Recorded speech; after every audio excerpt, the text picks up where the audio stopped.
আসসালামু আলাইকুম, সবাই কেমন আছেন? আজকে ভালো আছেন? তো আপনাদের দয়ায় আলহামদুলিল্লাহ ভালো আছি।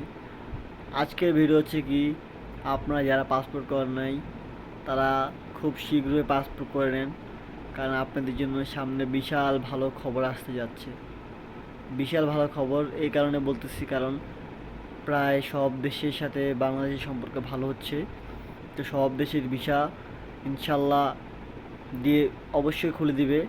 আর যারা ইউরোপ যেতে যাচ্ছেন তারা অবশ্যই ইউরোপ যেতে পারবেন, কারণ ইউরোপের অনেকগুলো এজেন্সি আছে ভালো ভালো, যারা আপনি ইউরোপের জন্য কাজ করে।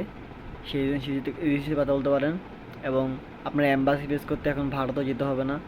বাংলাদেশে অনেক দেশের অ্যাম্বাসি এখন আছে বর্তমানে। আরও কিছু অ্যাম্বাসি ইনশাল্লাহ অ্যাড হবে খুব শীঘ্রই। বিএমপি আমল হয়তো হইতে পারে এগুলা।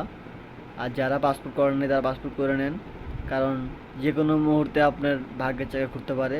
ইউরোপের জন্য লাগতে পারে, আর ইউরোপের জন্য না লাগলে আপনি বিভিন্ন মিডল ইস্টে যাইতে পারেন। মিডল ইস্টে এখন অবস্থা খুব মোটামুটি খারাপ না, শুধু সৌদির অবস্থা একটু খারাপ আছে, আর মালদ্বীপের অবস্থা একটু খারাপ আছে বর্তমানে। এমনি আলহামদুলিল্লাহ সব জায়গায় ভালো আছে। সবাই যারা পাসপোর্ট করেন অবশ্যই পাসপোর্ট করে তাদের চলে আসুন। আবার সুস্থ থাকবেন। আসসালামু আলাইকুম।